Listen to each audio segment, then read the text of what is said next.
Truth.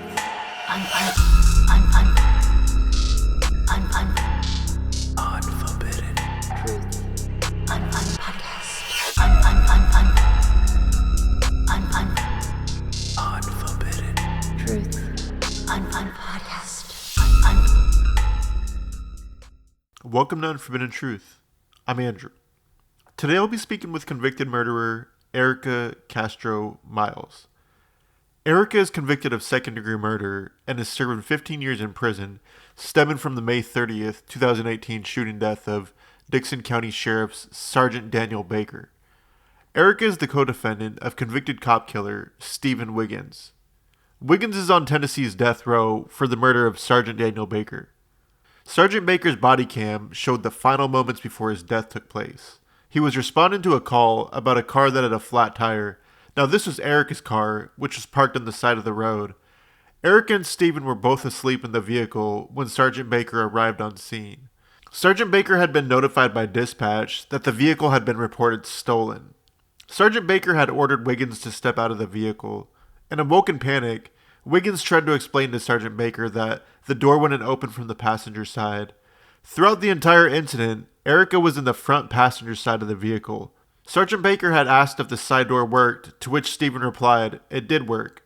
As Sergeant Baker made his way to the side of the vehicle, he told Steven to keep his hands up where he could see them. As Sergeant Baker approached the passenger side, Steven shot at Sergeant Baker 5 times. Baker was shot by a .45 caliber handgun. The body camera showed he immediately ran for cover. Sergeant Baker's body was then dragged into his patrol car. Wiggins drove the patrol car a few miles away from the crime scene after trying to burn Sergeant Baker's body. Sergeant Baker's patrol car was found about 2 to 3 miles away by another officer. Erika would later testify that shell casings had hit her in the face as Steven was shooting through the passenger window. A day prior to the shooting, Erika was seen on video running from a motel room that she had been sharing with Wiggins. She had run to the front desk to alert them to call the police. Erika reported that Wiggins had been abusing her and had stolen her vehicle. After law enforcement arrived at the motel, drug paraphernalia was found, as well as .45 caliber ammo. Police officers on scene then took a report and issued an arrest warrant for Steven Wiggins. About 2 hours later, Wiggins drove back to the motel, picked up Erika, and they both left in her vehicle. The couple would spend the next 24 hours driving around Dickson County until the incident that took place that claimed the life of Sergeant Daniel Baker. Erika Castro-Miles pled guilty to second-degree murder and received a 15-year prison sentence for her role in the crime. Steven Wiggins was found guilty of first-degree murder, abuse of a corpse, among many other charges, and received a death sentence for his role in the crime. Here's my interview with Erika Castro-Miles. Hello, this is a prepaid call from an inmate at the Tennessee Department of Corrections, West Tennessee State Penitentiary. Let's start off with talking about your childhood. Where were you born? I was born in La Mesa, California, in San Diego County. Can you recall any positive memories from your childhood? Oh, Lord. Gosh, my parents spoiled me. My dad, I was a daddy's girl, so I really got everything that I wanted. I think the best childhood memory was the top 3 would be the first time I went to a punk rock concert with my older sister Tiffany. I was 6 years old at that time, but her boyfriend was the bass player of the band. And my second one would be when my mom and dad bought me my first horse. And the third one would be when my quinceanera.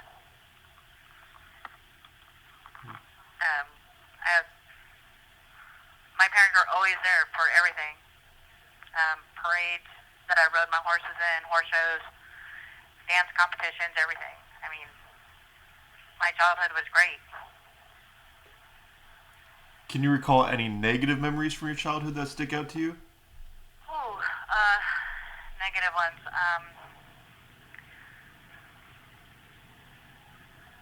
I'd have to say not having my sister Gwen around. She was always in and out of prison. always in and out of trouble, and she was never around. And losing my sister Tiffany when I was 16. Did you suffer any type of childhood abuse or trauma growing up? No. What were some of your hobbies you had growing up as a child? Well, I was in 4-H. I did a lot of line dancing, and I did horse shows for the most part. I was part of the the Southern California Gymkhana Association Color Guard, and I square danced, and that was basically everything I did was with horses and dancing. What would you say your home life was like growing up, when it came to parenting, discipline, and everyday living in the house? I rarely ever got disciplined. Although I was on day-to-day contracts with my school for not wanting to do my homework and, getting bad grades.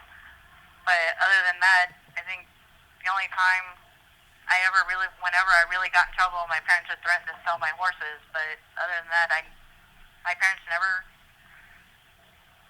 smacked me. I mean, my mom did a couple times, and my dad did a couple times, but it wasn't like something that they did all the time. I had to do something really bad to deserve it. And both my parents worked, so half the time I was coming home to an empty house. So I was on my own for an hour or two, and I'd be outside. I mean, I didn't like being indoors. I loved being outdoors. So did you have a lot of friends then growing up? No. Did not have a lot of friends. I was bullied in school, in elementary school and in junior high. I got bullied a lot. The only time people really wanted to be my friend is when they wanted to go horseback riding or if I had something that they wanted. Other than that, I didn't have a whole lot of friends until I got into high school, and I went to Santana High School in Santee. And the friends that I did have lived in the city. They didn't live where I was growing up. Did you have any type of dreams or aspirations as a child that you wanted to, fulfill one day? I wanted to be a large animal veterinarian. And I was on the animal rescue fire team, but I wanted to make it a permanent thing. And I wanted to open up a rehabilitation center for animals that were abused and abandoned. I connect more with animals than I do with most people. Did you ever have any type of jobs when you were younger that worked around animals or anything like that? Oh yeah, I trained horses and gave riding lessons, and wouldn't say it was a job. I would bring home stray animals. We at one point had too many animals at our house because people would tie their animals up to our gate that they didn't want or found on the side of the road. So that was. I also wanted to work. I still do. Would love to go on the pro rodeo circuit and just work with the animals.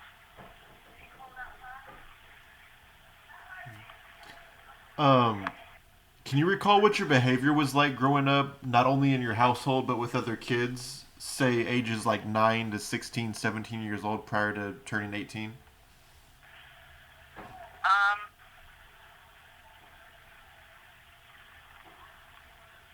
I was shy and distant until I was about 10 years old. 11, 12 is when I started going line dancing, and I started making friends in the city and got to be me, which is loud and rowdy. I guess my mom would say that I was wild. I was controllable, but I was wild. And the friends that I did have, we had amazing times. going to parties and line dancing and stuff. I'm still friends with a lot of people that I hung out with back home, and we're still friends. I still talk to a lot of them. But when I was 16, things changed a little bit. How did they change? I got angry when my sister was killed, and I really didn't have anybody to talk to, and I wound up pregnant with my oldest daughter. So it just went downhill from there. What types of things would you do when you got angry? Like, would you catch yourself doing anything to, I don't know, relieve that anger, or would it just all bottle up? I wasn't allowed to feel, so it was either hide it. So after I got pregnant with my daughter, looking for the attention and support that I needed and wanted, but wasn't getting at home, so I got it elsewhere. And I guess you can say that I was promiscuous. And then I started doing shrooms and acid and ecstasy. And I started drinking. I drank a lot, more than I probably should have, but I drank a lot, and that's what helped me loosen up, and because you can say I became a slut at that time. And this was around the age of 16 years old, you said? Yeah. Did 16, 17, yeah. Did that contribute to any type of criminal activity prior to turning 18? No, it contributed to my long line of domestic violence. So you were in abusive relationships as a teenager and young adult? Yep. Yeah, I was. The first one was with my ex-boyfriend Rick, and he was very abusive. He used to lock me in closets and throw me downstairs, and I thought that's just the way that has to be, that it's supposed to be. That's how people show you that they love you. And I felt at least he's giving me attention and paying attention to me, so I didn't see anything wrong with it. How long did that go on for, like, in your life? My whole life.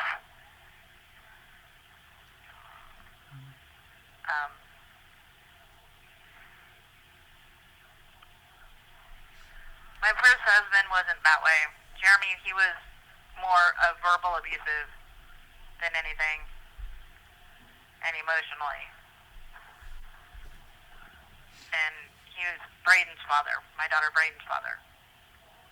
Tiffany's dad wasn't that way. It was just after I had Tiffany, I met Rick, and then me and Rick broke up, and I met Jeremy, and that was my first marriage, was with Jeremy, and that was Braden's dad. I left him the first time he put his hands on me, and I was pregnant with Braden at the time, and I lived in Saginaw, Texas. How long after high school was this? Well, considering I didn't graduate high school, I married him when I was 18, and we got divorced when I was 19. What do you think was the, I guess, common denominator in the marriage in which it didn't work? What do you think that was? We both rode horses.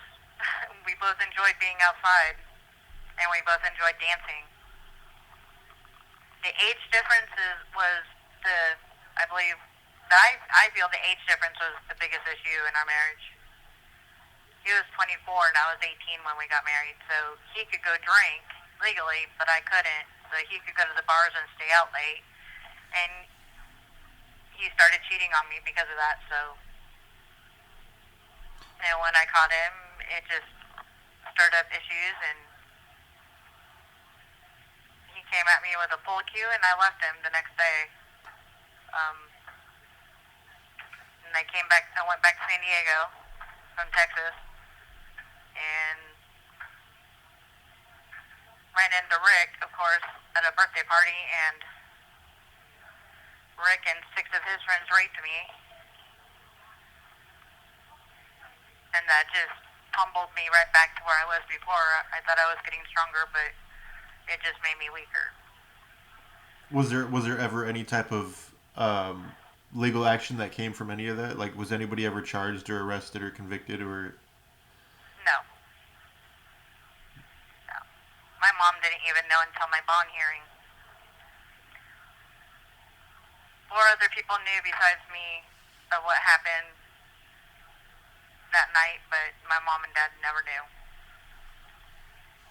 So would you say your relationships were steady, abusive, that you weren't in any like positive or healthy relationships up until the crime that landed you in prison? Yeah. I don't think anybody really has been very positive towards me. No. Very few people have positive things to say about me. I mean, I'm not a violent person. I don't hurt people, but I don't do what people want me to do.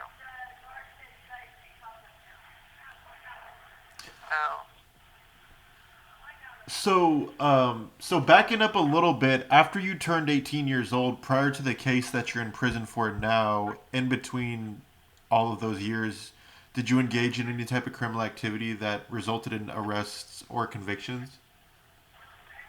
No. So you were squeaky clean up until the incident that landed you a 15-year sentence? Yes.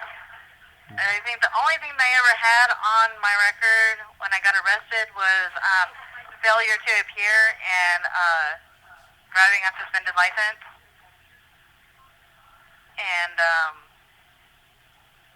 And of course, I had a warrant in Yuma, Arizona from 2007 that I didn't realize was still active until my bond hearing. And that was for possession of methamphetamines and child endangerment, which I don't know if it's still active or not, so. But everybody that I've ever hung out with that are my friends, they all have criminal histories, and so that automatically makes you guilty by association. And having a sister who's a felon, they automatically use that against me. So we talked a little bit about relationships and everything throughout your life. Tell me about your relationship, or what your relationship was like with Steven Wiggins, your co-defendant in this case. Starting with what your first impression of him was upon meeting him for the first time. The first time I met him, I had to go back into my memory bank for that one. I know he was in county with my friend Teresa's husband, Josh. I don't remember meeting him there. He knew that I lived on the property, so he called me on Messenger, and that's really the first time we really even talked. And my first impression of him, he was a sweetheart. And, I mean, he wasn't pushy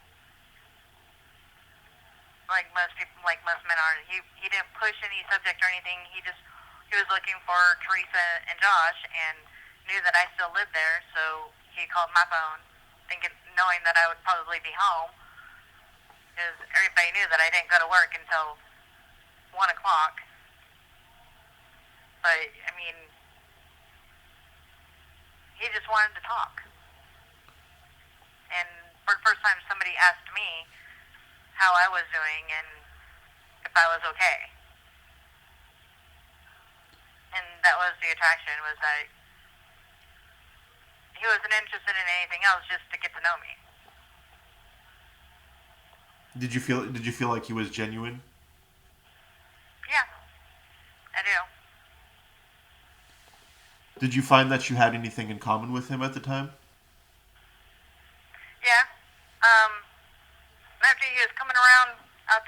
party and everything, and, we both liked cars and dogs. I had about 6 or 7 dogs at the time, but we both liked pit bulls and had big hearts when it came to them.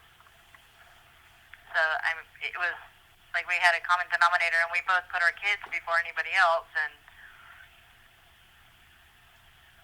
he wanted to make sure everybody was okay. I think the biggest attraction was he didn't want anybody to hurt me when things got a little bit deeper between us. So when did it start to get deeper between you two? April of 2018. So a month before the incident that took place? Yes. I picked him up to take him to work on April 6th of 2018, and that's Braden's birthday. And I took him to his boss's house and to drop him off, and he asked me what I was doing for the day, and I said, well, today I took that day off to spend the day with Braden, and that I was going to try and get her a birthday cake, and I didn't ask him for anything. I never asked him for anything. He just handed me money and told me to go get her a birthday cake and a birthday present. And I did. And for her birthday, he made sure she had a full tank of gas. He always made sure that she had gas in her car. Always made sure I had gas in my car. Always made sure everything ran right in her car. So she made sure the battery and her heart monitors were charged up. He didn't push me for any kind of intimacy or anything to be sexual or anything. It was just, all we did was talk and spend time together. I think that lasted for like 2, maybe 3 weeks before we ever did anything, and he didn't push. How would you say your relationship was with Steven up until May 2018?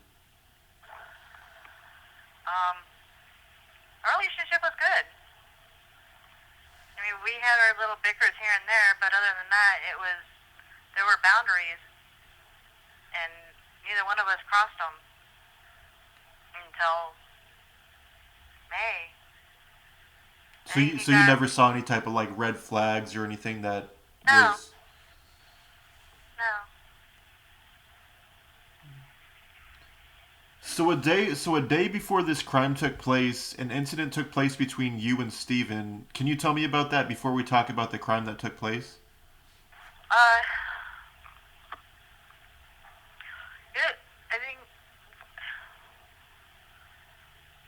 think I would have to go all the way back to the 20th of May. Because that's when things really started unraveling. I guess his mom called him, or either called him or texted him on the night of May 20th and told him that her house was surrounded, that they were there looking for him. And on the 21st, we went to Bowling Green, Kentucky, and we were there for a week. And we were coming down. We cleaned up that whole week so that way we could go to Ronnie's graduation, my youngest daughter's graduation. And then we went back to Dickson that Saturday, which was the 26th of May. And we were back in Dickson, and he was acting weird. He was stressed. You can see that he was stressed out and that he was scared, but he didn't want to leave Dickson.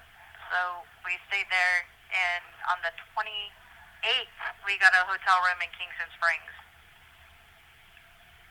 And, doing as much dope as he was doing as what we were doing, and was it having either flock or a wasp spray, I believe it was wasp spray in it, and it really messed with his head. It didn't trip me out any, but, he thought that I was talking to people, that I was giving information of where he was at and everything, and... So you said he was like huffing, or... No, he was shooting up. Oh, okay. That was wasp spray? No, it was methamphetamines that had wasp spray in it. Oh, okay. Either had flock or wasp spray in it. and it really messes with your head. It does a lot of damage. And with him already tripping out and doing as much as he was doing, him coming down put him in even more of a panic. And that night he thought I was talking to people, that I was on the phone with the authorities. He thought I was telling him where he was at. He thought I had a tracker on me. He thought there were listening devices in the car. And he thought I was hiding stuff from him. And I never hid anything from him. I was always honest with him. And that's when he started telling me that he was going to hurt me. And he would put a pillow over my face and suffocate me. He tried to strangle me with a sheet, with a phone cord. I mean, anything he can get his hands on, he tried to do that. He held his gun to my head. I mean, it got to the point where I only had a split second to get away from him. I didn't have enough time to grab clothes, and I did. I ran out of a hotel room naked. Most embarrassing thing I've ever had to watch on video, but I did, to get away from him. And this was because he thought that you were talking to police or law enforcement and gonna turn him in. Yeah. And he thought I was hiding stuff from him. I wasn't hiding anything from him. He knew everything that I was doing because we shared a cell phone. All my information was on his phone. So it's like if I needed to call somebody I needed to talk to, I would have to ask him for the phone, and he would let me talk to him. But half the time, I didn't call anybody. Did he happen to mention if he was homicidal or suicidal at the time? No. I mean, the way people talk these days, you never know what's true and what's not true when it comes out of their mouth, but he never told me that he was going to kill anybody.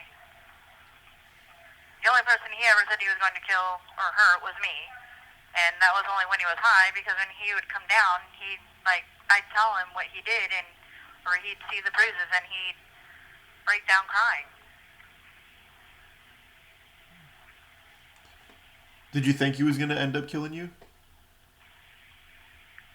At some point during that night, I thought so. Can you walk me through everything that led up to the May 2018 traffic stop and subsequent murder of Sergeant Daniel Baker? All right. Well, I lost my place to live, and so I've been living in my car for about 2 weeks. And it was just a normal day on the 29th, besides the report about the aggravated domestic assault charge and the stolen vehicle when I was in Kingston Springs. We stayed the night there on the 28th of May. And I guess the way it happened was Steven was really tripping really badly. He thought that that people were watching us and that I had a wire, and he just freaked out that night. And he did try to suffocate me with a pillow, and he did try to choke me out and everything. And that led up to me running out of the hotel room naked on the 29th of May. And I believe that was about 6:30, 7 o'clock in the morning. Maybe a little earlier, I'm not quite sure. And that ended up with a report of a stolen vehicle and aggravated domestic assault. And I got charged with possession of paraphernalia and marijuana, and I believe I got charged with having, I had Zoloft and a Xanax, and I got charged with those. But they didn't take me to jail that day. I got off with a fine. He came back to the hotel and picked me up, and we just drove around that whole day. Stopped at the Dollar General, stopped at one of his friend's houses, and that whole day we were just driving around. And we went down, I believe it was Tidwell Switch, we went down, and I was asleep in the car when we ended up with our flat tire. and he let me sleep, and that whole night he was trying to get somebody out there to bring us a tire, and nobody showed up. The morning of May 30th, a concerned citizen called and said that there were 2 people passed out or overdosed in a vehicle. So it was basically a well check. When Sergeant Baker came out there, it was a well check. And he was just coming out to check and see if everything was okay. And it just got hairy from there. I was in the process of getting out of the vehicle because I just woke up. And I just had a bad feeling about being in that spot because growing up in small towns, if you don't recognize the vehicle, you get concerned and suspicious about them. I tried to get out of the vehicle. Sergeant Baker told me to get back in the vehicle twice, and I got back in. And he was parked in front of our vehicle, so not up close, but he was parked in front of us. And so when he walked up, he went over to Steven's side of the vehicle, the driver's side, and the window was, I believe the window was only cracked, only partway down. And he asked Steven to get out of the vehicle.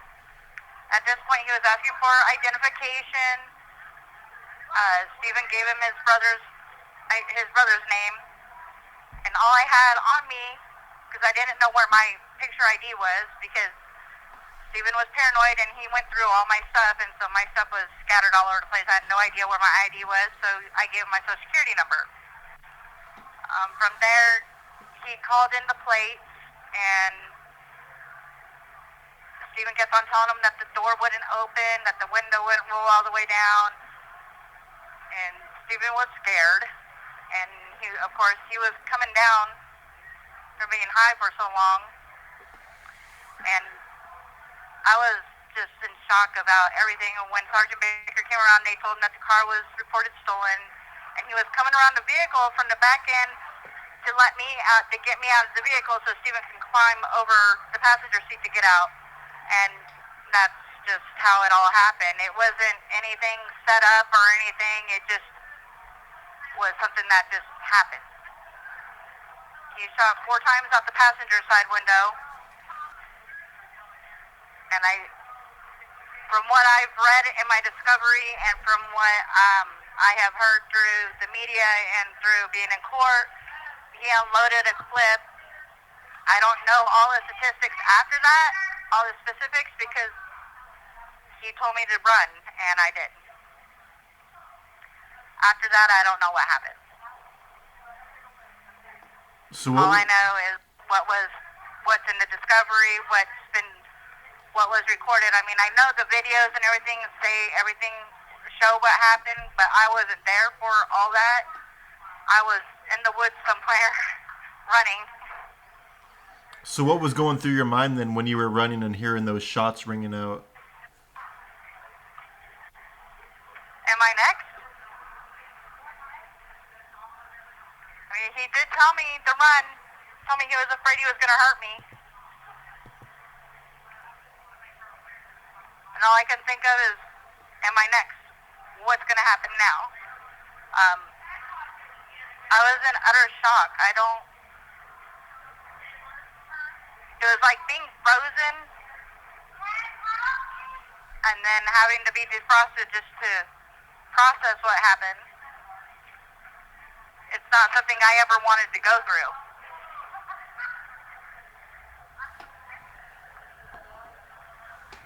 What was the aftermath that followed the shooting that day? Oh, the aftermath was crazy. I remember waking up.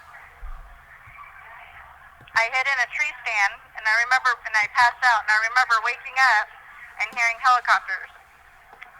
And when I ran down the driveway and I hid under a house, I mean, it was for a lot of people.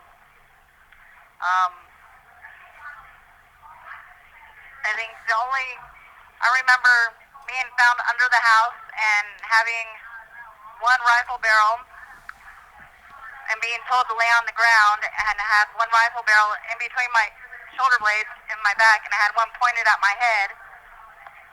And these are the people that own the property, and one of them was standing, I believe it was the son, was standing off to the side shooting his little, I think it was a .22 pistol, and he shot one bullet off and then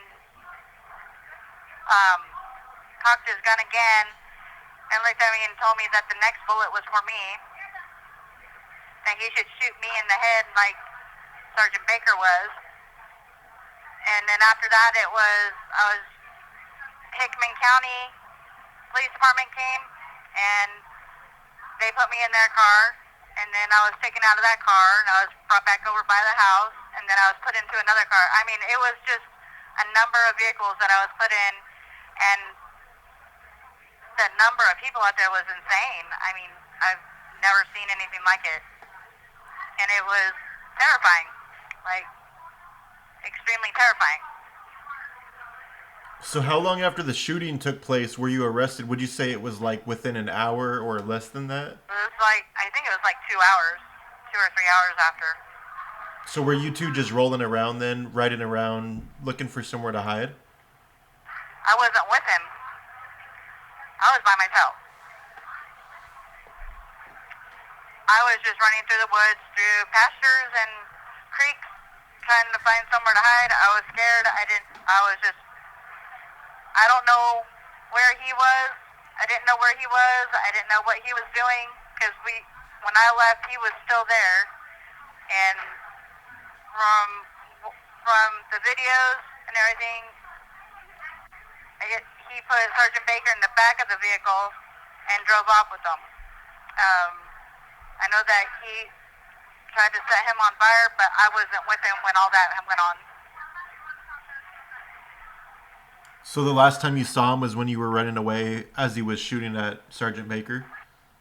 No, the last time I saw him was when he came back to the car after he shot Sergeant Baker, and he told me that he loved me and that he was sorry and that I needed to get out of there, and that he was afraid to hurt me, that he was going to hurt me too. And so I took off running. That was the last time I ever saw him. So you two didn't talk about any like plans as to like when you two might have been arrested or anything, or? No.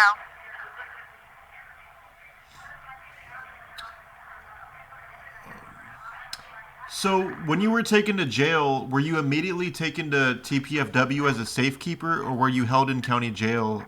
I was held in county jail from May 30th to June 13th of 2018, and then I was transferred to TPFW as a safekeeper.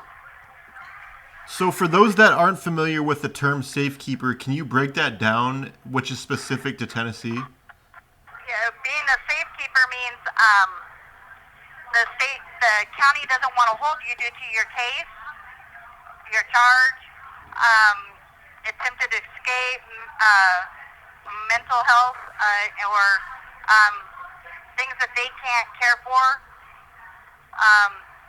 Being a safekeeper, if it's for your case, and if it's a high-profile case and it's your charge that they're sending you to TPFW for, it's for your own safety. I was basically considered the safe safekeeper. That's what a lot of people called me, was the safe safekeeper, because of how high-profile my case was. I didn't know this until right before my trial, that I was getting threats from other officers at the county jail and at the sheriff's department, and that was part of the reason why I got sent to TPFW. What was your experience like as a safekeeper on maximum security while, until the legal proceedings were complete? Oh, wow. It was a learning experience. I took it day by day. I mean, I had my rough days. I did try to hang myself once in there. I had a lot of, but at the end of the day, you just have to take it day by day, but it is a scary situation because you didn't, as a safekeeper, you don't know what what the end game is for you, and so you're in limbo, and it's not just you, it's your family as well, and it's very stressful and emotionally draining and mentally draining. You have to find ways to get out of your head for the most part. But I had some good people there that showed their concern and support for what I was going through. But I learned the hard way. You don't trust people. You don't always trust people.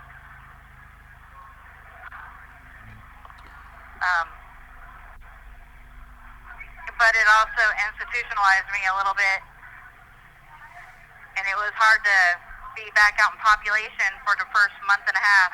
I had a really hard time readjusting to being around people and out of my room more, because being locked down 23/1, you're by yourself, and you don't really have anybody. You don't have that contact, and it's just not something I would want to go through again. But it did make me a stronger person, and it did teach me to accept myself and to be with myself and to be happy with myself. So I had to work through a lot of things in there, and I had the time to do it. And so I took that time, and after my first year and a half there, I took the rest of the time that I was there to work on me, so that way I could be at peace with whatever was thrown at me in court.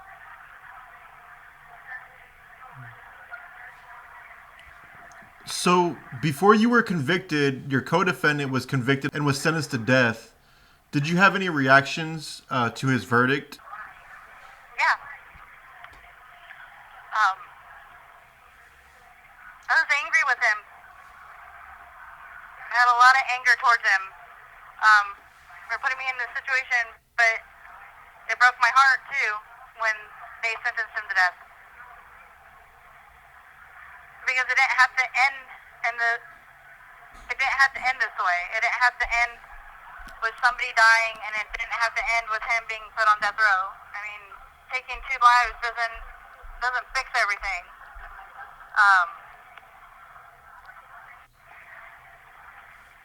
It was hard for me to watch his trial on TV, but I did. My heart broke for his mother. His mother is a sweet woman, and it just broke my heart to see her there. And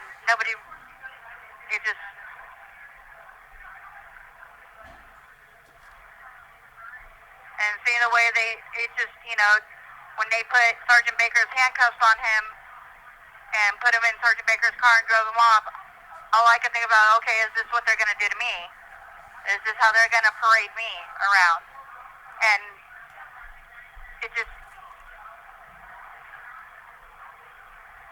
really hurt my heart. But it gave me something at the same time, the courage to be able to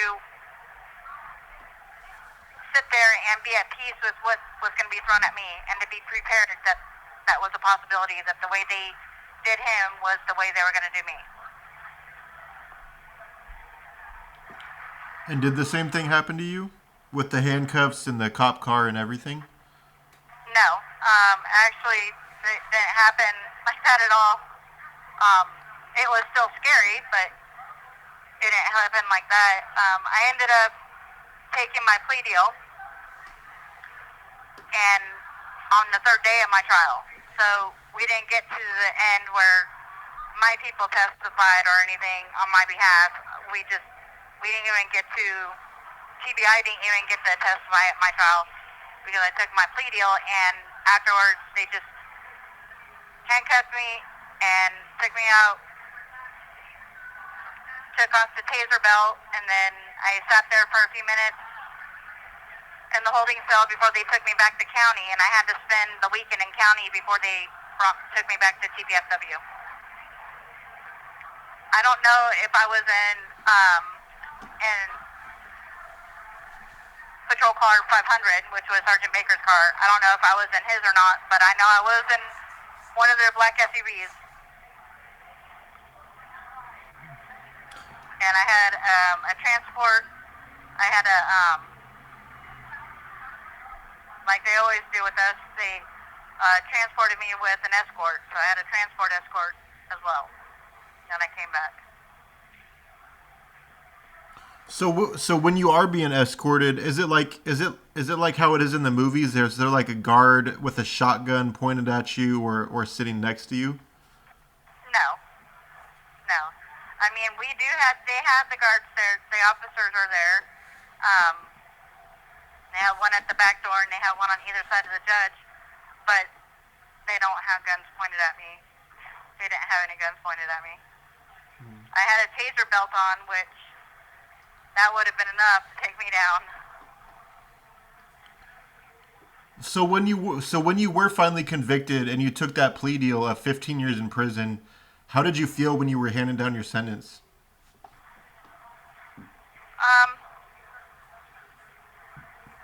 I took my plea deal.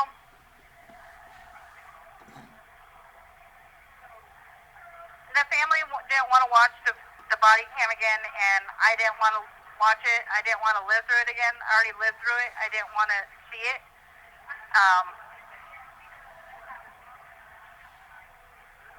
I felt at peace with taking it. It broke my heart. By taking it, I was just so emotionally and mentally drained that I just wanted it to be over. And I felt satisfied. I still feel satisfied with my time. It's a lot better than what I more than likely would have ended up with.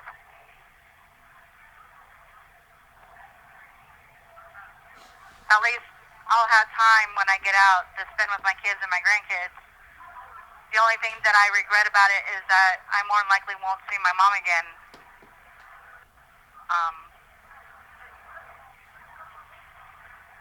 And it's hard enough to, I haven't even spoken to my mom.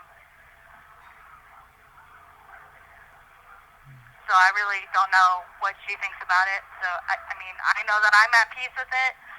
I know my kids at first didn't understand why I took it, why I didn't just continue to go through. But I knew, I had a gut feeling things weren't going to turn out for the best, that it was going to end, and that I was going to more than likely end up in here for the rest of my life. And 15 years is better than life. I already have about 5 years done on my sentence because I was credited with my 3.5 that I already did in max, and I was credited about 1.5 years of good behavior. So, in the long run, I did what I felt was best for me, and it's given me some time to work on myself, but at the same time to look forward to what's going on, what I'm going to have when I get out, and appreciate my life more.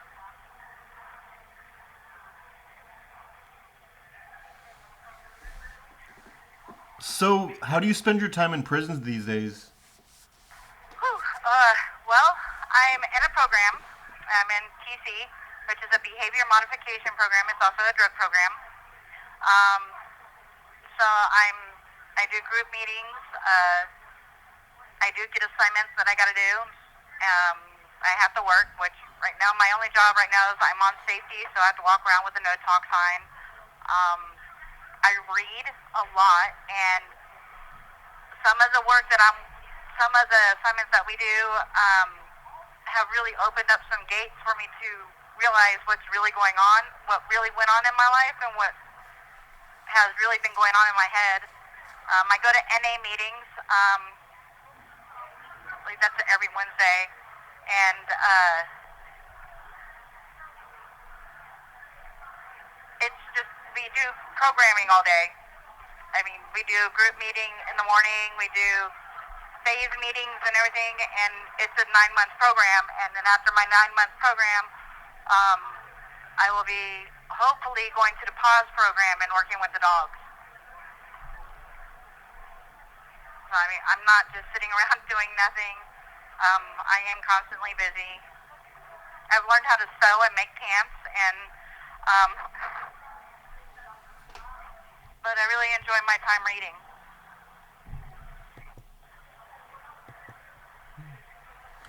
Do you remain in contact with Steven to this day?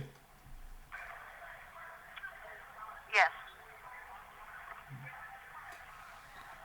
Do you feel like you can forgive him for what he did, not only destroying his life, your life, but Sergeant Baker's life, most importantly? I don't think I could forgive him for ruining for taking Sergeant Baker's life. That's just not something I can forgive. I know that he beats himself up every day. He blames himself for me being in here. Um, he's always apologizing. I had to let go of my animosity, my anger, my hate, and all that. I had to let it go in order for me to do my time peacefully, in order for me to do my time at all, and to keep my sanity. Because if I kept all that in and carried it, I would have been miserable. And my main focus is not being miserable and staying clean. And I can't stay miserable because I know if I just held it all in, I'd be using. I'd rather be out on the compound using right now than sitting in here trying to keep myself clean and learn new ways to deal with my issues and my problems. At some point in my life, I will probably have to let go of that resentment of him taking Sergeant Baker's life and the anger, and forgive him at some point, and that'll come when it comes. I have forgiven him for putting me in here. I don't hate him for it anymore. I have to move forward. I can't stay frozen in one place. I have to keep going forward with my own life.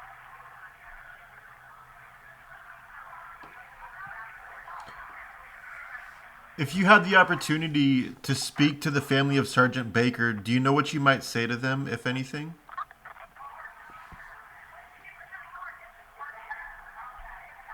I tell him that I was sorry for not doing more.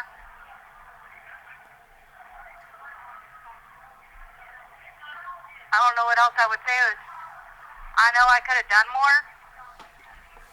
I know that if I could have been able to move myself and not be in complete shock and fear of my own life, I would have tried to take the bullets myself. I lived my life and I watched my kids grow. I've been there for my kids through everything growing up. It wouldn't have, I know my kids would have missed me and that it would have torn my mom up. But in the long run, it would have given him a chance to watch his own daughter grow.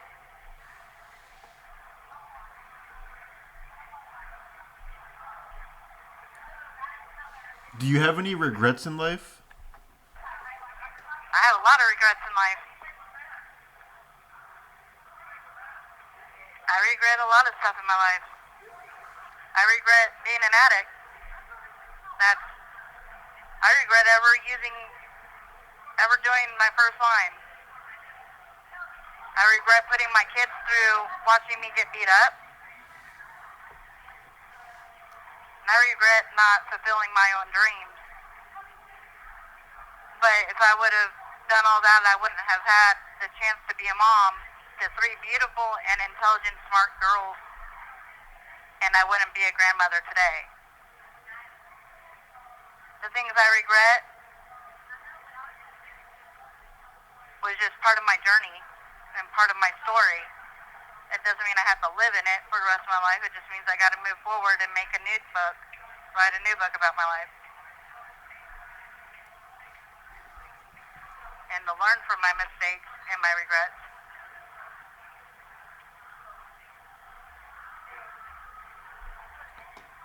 So how does it work in prison when it comes to, politics, when it comes to a woman's prison, from like visitation to phone calls to showers to yard schedules, etc.?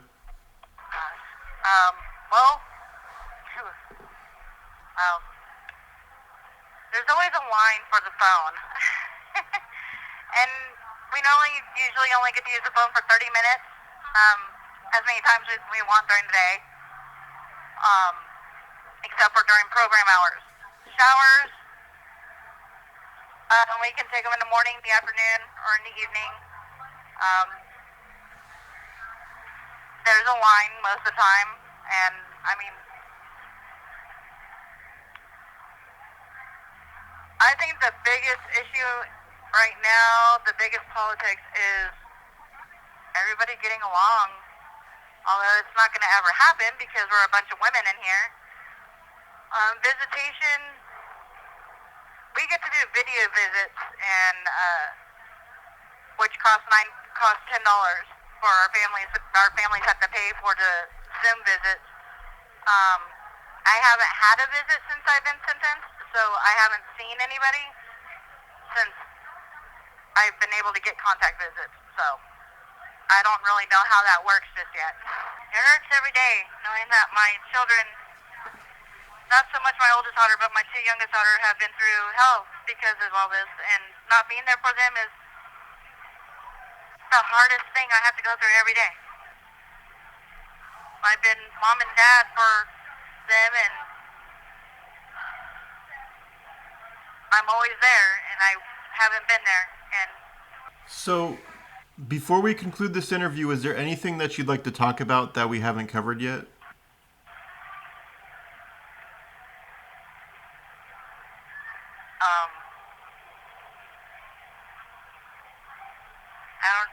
if there's anything else you want to ask me, go for it.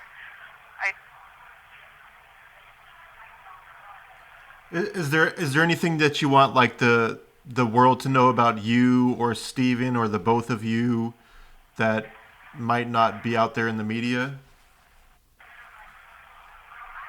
With what the media has betrayed me as a monster, as evil, as Satan himself, as a witch, it's all not true. I'm not those things. I've always been, and I still am, a very caring person. I can't even hurt a fly, let alone put a dog down. I know that they have called me a promiscuous woman because I have 3 children by 3 different fathers, but that just happens, and I'm not the only one who's done that. And my children are the best part of me, and I raised 3 good, beautiful, intelligent young women, and I have 3 beautiful granddaughters. We lost one of my granddaughters in 2019. She passed away when she was 7 days old, and I know what it feels like to lose, and I've lost more than I could ever regain. I can't get that time back, but I can do my time peacefully with grace and come out a better person. But I'm not this monster that I've been betrayed as. I'm a very hard-working person. I work hard for what I had, and I'm not as lonely as I used to be, but I'm a very kind and loving and giving person. And Steven may seem like he's a monster because of what he did and for how it happened, but I know without the drugs in the picture, he's got the biggest heart, and he is the biggest teddy bear anybody could ever have. And he may not be perfect, but who is perfect? None of us are perfect. We all have flaws. We're all broken in some way, and we're all just trying to figure it out. That was my interview with Erika Castro-Miles. For extra content and ad-free episodes, join us on Patreon, patreon.com/unforbiddentruth. Thank you for listening. Catch you on the next episode. Unforbidden. Truth. Unforbidden.